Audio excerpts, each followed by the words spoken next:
Alright, mga kapatid, mga kapuso, kapamilya. So update po tayo sa bonsai na nagawa natin noon. So ito na siya. So yung mga wiring niya ay dumikit doon sa mga branches na linagyan po natin. So kaya ngayon mag-pruning po tayo o maglinis po tayo ng ibang mga branches niya. Mag-iwan lang tayo ng konti na lang para maganda rin yung pagkasip-sip ng mga linagay natin na fertilizer. Ayan. So yung roots niya na dumami, so linigay lang natin yan sa bote para at least kung di man natin nadiligan, mayroong tubig dun sa may bote. So doon sa sumisip-sip ng tubig. Ayan. So lininis lang natin yan para maganda naman siya tingnan.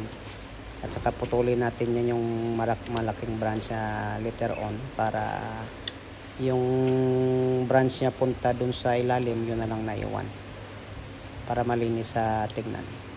Ayan. So ito matagal-tagal na rin to, takbo na rin to mga mga 5 years kasi pag COVID pa to na ginawa kong bonsai, yung maliit pa tong balite, linipat ko dito sa cement na ginawa natin na pot. So ito na sa ngayon. So maganda na yung pagka-bent niya. Ayan. So take time lang talaga mga kapatid sa paggawa ng bonsai. Yung importante yung patient po natin sa paggawa ng bonsai katulad nito. At saka itong kahoy na to ay tinatawag dyan sa atin na lunok o sa ibang pangalan naman ay balite. Po dami itong mga pamilya kasi meron siya mga red balite at saka dami sa mga 800 species to na mga relatives niya o mga kapamilya niya na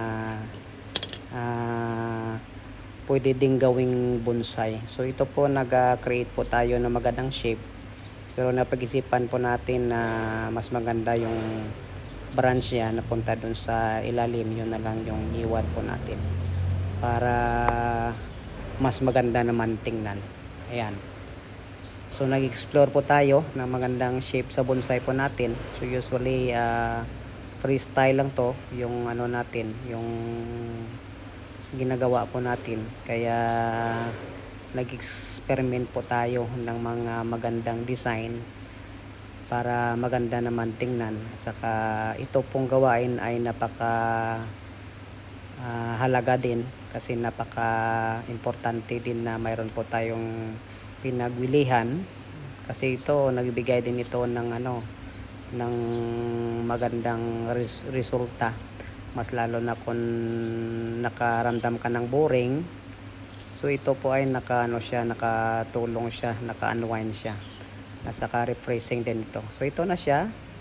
So usually ito na yung pinakamagandang design na napag-isipan po natin. So maraming salamat.